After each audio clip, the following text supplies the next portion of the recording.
I wanted to talk about my horrendous experience of the Nursing and Midwifery Council. I'm really so appalled by this organisation that I struggle to put it into words, really.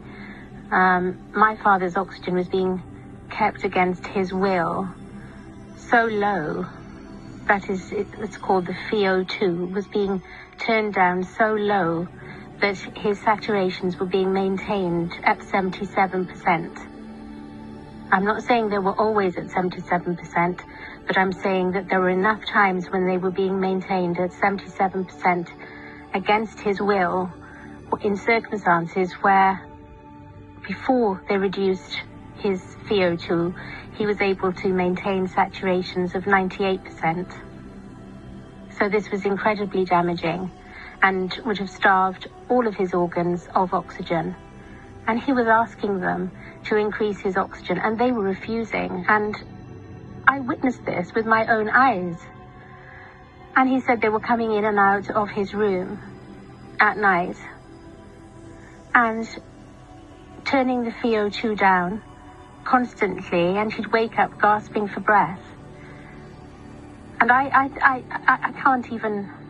don't even want to say what I think they were trying to do, but I think if a patient is waking up gasping for breath because you keep going into the room and turning down the oxygen, it's pretty clear what your motives are, what it is to me anyway. But anyway, with the Nursing Council,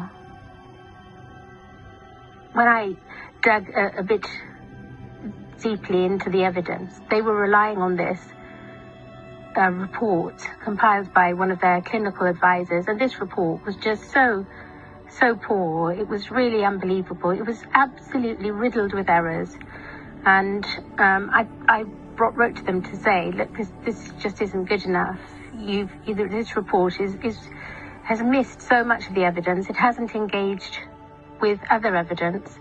You need to look at this.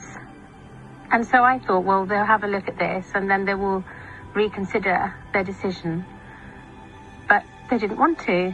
They were quite happy to stick with a report that was completely, deeply flawed. So I'm just left feeling that this organisation is